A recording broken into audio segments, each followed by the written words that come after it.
نحمده ونصلي على رسوله الكريم اما بعد۔ عزیز ساتھیوں، قربانی کے مسائل بیان کیے جا رہے ہیں۔ اس میں ایک مسئلہ یہ ہے کہ جو جانور قربانی کی نیت سے خریدا جائے یا اس کی تعیین کی جائے، متعین کر دیا جائے، تو ذبح کے وقت خاص طور پر قربانی کی نیت کرنا یہ ضروری نہیں، اس پر لازم نہیں۔ بعض لوگ یہ سمجھتے ہیں کہ قربانی کے وقت خاص طور سے نیت کی جائے کہ بھئی یہ میں قربانی کر رہا ہوں، قربانی کی نیت سے لایا ہوں، اس طرح سے جو بھی جس کے اس میں ہوتا ہے ذہن میں وہ اس طرح سے نیت کرتا ہے۔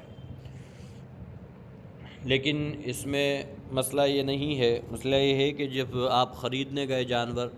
اور کس نیت سے گئے، اس نیت کا اعتبار کیا جائے گا۔ آپ جانور قربانی کی نیت سے خریدنے گئے، اب اس کو قربانی کے وقت خاص طور سے نیت کرنے کی ضرورت نہیں۔ یا آپ نے جانور پالے ہوئے ہیں، جیسے بکرے کسی نے پالے ہوئے ہیں، اس میں سے ایک بکرا متعین کر دیا کہ میں قربانی کروں گا اس بکرے کی بقرعید پر، تو اب بقرعید قربانی کے وقت اس کی باقاعدہ سے نیت کرنا، اس کی کوئی ضرورت نہیں ہے، یہ اس پر لازم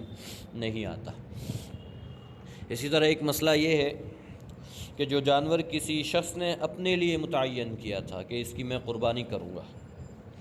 پھر اسے کسی دوسرے کی جانب سے ذبح کر دیا، تو بھی یہ مالک کی طرف سے ہی سمجھا جائے گا، کیونکہ متعین جانور میں دوسرے کی نیت کا اعتبار نہیں کیا جاتا۔ مثال کے طور پہ ایک جانور میں نے اپنے لیے خریدا اور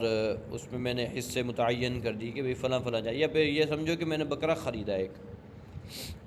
یہ میرا بکرا ہے، میں اس کو اپنی طرف سے قربانی کروں گا، متعین کر دیا ہے، اور میں نے قربانی کے وقت کسی دوسرے کی طرف سے اس کی قربانی کر دی۔ مثال کے طور پہ بھائی اسماعیل صاحب کی طرف سے میں اس کی قربانی کر رہا ہوں، یا بھائی فلاں کی طرف سے میں قربانی کر رہا ہوں، تو بھئی اس بھلے یہ قربانی میں ان کی طرف سے کر رہا ہوں، لیکن اللہ کے ہاں یہ مانی جائے گی میری ہی طرف سے، شریعت کے اعتبار سے یہ میری ہی طرف سے مانی جائے گی۔ اس میں دوسرے کا بھئی میں نے اگر اسماعیل بھائی کی طرف سے کیا تو وہ اسماعیل بھائی کی طرف سے نہیں مانی جائے گی، میری ہی طرف سے مانی جائے گی۔ اب ایک مسئلہ یہ ہے کہ جانور کا ذبح کب متحقق ہوتا ہے، اس میں قدر تفصیل ہے، یہ بات جان لینی ضروری ہے کہ جو جانور کا گلا ہوتا ہے اس میں 4 رگیں ہوتی ہیں، 4 نسیں ہوتی ہیں، اس میں 4 نسیں ہوتی ہیں۔ پہلی ہوتی ہے جس سے سانس لیا جاتا ہے،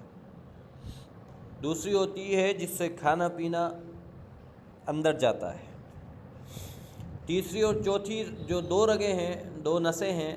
یہ دوران خون کے لیے ہوتی ہیں، جس میں خون دوڑتا ہے۔ اب ان 4 رگوں میں سے اگر 3 رگیں بھی کٹ جائیں گی تو جانور حلال ہو جاتا ہے اور شرعی طور پر اس کا ذبح متحقق ہو جاتا ہے، اس کے ذبح کا تحقق ہو جاتا ہے۔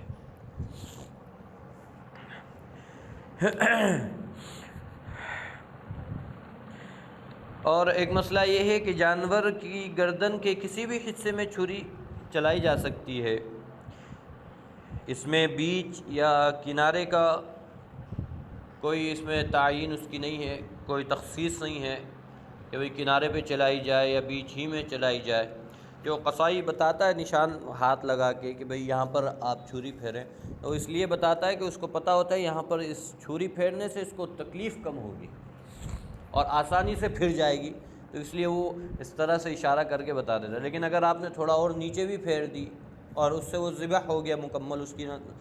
3 نسیں یا چاروں کی چاروں رگیں اس کی کٹ گئی، نسیں کٹ گئیں، تو یہ جانور آپ کا حلال ہو جائے گا۔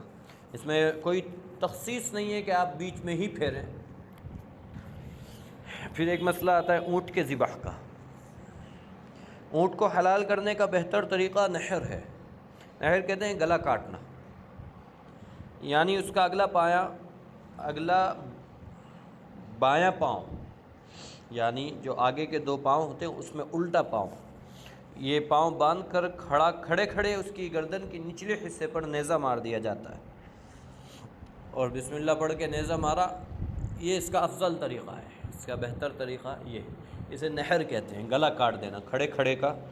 گلا کاٹ دینا، جس سے سب رگیں کٹ جائیں اور بہنے والا خون نکل جاتا ہے۔ تاہم اگر اونٹ کو لٹا کر گائے بھینس کی طرح بھی ذبح کیا جائے تو اس کی بھی گنجائش ہے، اس میں کوئی نقص نہیں ہے، اس میں گنجائش ہے۔ لیکن خلاف اولا ہے، افضل وہی ہے نحر یعنی کھڑے کھڑے اس کا بایاں پاؤں باندھا آگے کا اور کھڑے کھڑے بسم اللہ پڑھ کر نیزہ مار دیا تو بھی اس کی قربانی درست ہو جائے گی، لیکن اگر لٹا کر کیا گاہ بیس کی طرح تو بھی اس کی قربانی درست ہو جائے گی، اس میں بھی گنجائش آتی ہے۔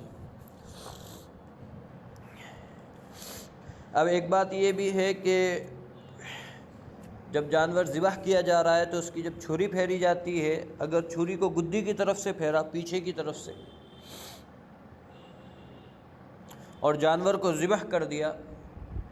تو یہ اس کا ذبح مکروہ ہوگا، حلال ہو جائے گا، پوری رگیں کٹ گئیں اس کی چاروں کی چاروں، حلال ہو جائے گا لیکن کراہت آئے گی۔ بہتر یہی ہے کہ جو شخص اگر اس طرح سے کرتا ہے یا کوئی قصائی کرتا ہے کہ اس کو ادھر سے راحت ہوتی ہے، اس کا آسانی ملتی ہے، جبکہ مجھے نہیں لگتا شاید کوئی کرتا ہوگا، لیکن یہ ایک مسئلہ ہے خیر کہ اگر کوئی اس طرح سے کرے گا تو یہ اس کا ذبح کرنا اس طرح سے مکروہ ہے۔ گردن ہی پر چھری پھیری جائے جس سے جانور کو تکلیف بھی کم ہوتی ہے اور ذبح میں آسانی بھی ہو جاتی ہے۔ اسی طرح چند عورتیں اگر کوئی بکرا بکری یا بڑا جانور بھی مل کر ذبح کرتی ہیں تو اس کی بھی اجازت ہے، مسلمان عورت کا ذبیحہ بلا شبہ حلال ہے، اس کی قربانی حلال ہے، اگر وہ چھری پھیر دیتی ہیں تو حلال ہے، اس کی قربانی میں کوئی حرج نہیں ہے۔ اور اگر نابالغ بچہ ہے، باشعور ہے، بالغ نہیں ہوا لیکن باشعور ہے، سمجھ رکھتا ہے اور اللہ کا نام لے کر ذبح کرنے پر قادر بھی ہے تو اس کا ذبیحہ بھی حلال ہے، اس کی قربانی بھی جائز ہے، درست ہے۔ اور اگر کوئی مسلمان گونگا ہے اس کی قربانی بھی مطلقاً حلال ہے، کیونکہ وہ معذوری کی وجہ سے بسم اللہ پڑھنے پر قادر نہیں ہے،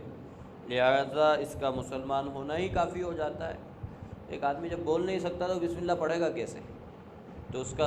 کی جو قربانی ہے وہ بنا بسم اللہ کے ہی کافی ہو جائے گی۔ اسی طرح جو مخنث ہوتا ہے جسے ہجڑا کہتے ہیں، مخنث شخص اگر مسلمان ہے تو اس کا ذبیحہ، اس کی قربانی بالکل درست ہے، بلا کراہت۔ اسی طرح قادیانی ہیں، قادیانی کا ذبیحہ، قادیانی کافر ہے، ان کا ذبیحہ حرام ہے، یعنی ان کی قربانی حرام ہے۔ اگر کسی قادیانی قصائی نے بھی یا قادیانی نے خود اللہ کا نام لے کر کوئی جانور ذبح کیا بھی، پھر بھی وہ جانور حلال نہیں ہوگا، بلکہ مردار کے حکم میں مانا جائے گا، کیونکہ وہ کافر ہے، اس کی قربانی جائز ہے ہی نہیں۔ تو یہ آج مسائل بیان کیے گئے ہیں، اللہ تعالیٰ ان پر عمل کی توفیق نصیب فرمائے۔ ہم سبھی کو دین کی جتنے مسائل ہیں، خصوصاً نماز کے، روزے کے، قربانی کے، جو چیزیں ہم پر فرض کر دی اللہ کے جانب سے فرض کی جاتی ہیں، خصوصاً ان کے مسائل اور وہ دینی باتیں جن پر چلنا ہر مسلمان کے لیے نہایت ہی اہم اور ضروری ہے، اللہ تعالیٰ ہمیں ان سبھی باتوں سے، ان تمام تر مسائل سے دلچسپی نصیب فرمائے اور ان کو سیکھنا ہمارے لیے سہل فرمائے۔ وآخر دعوانا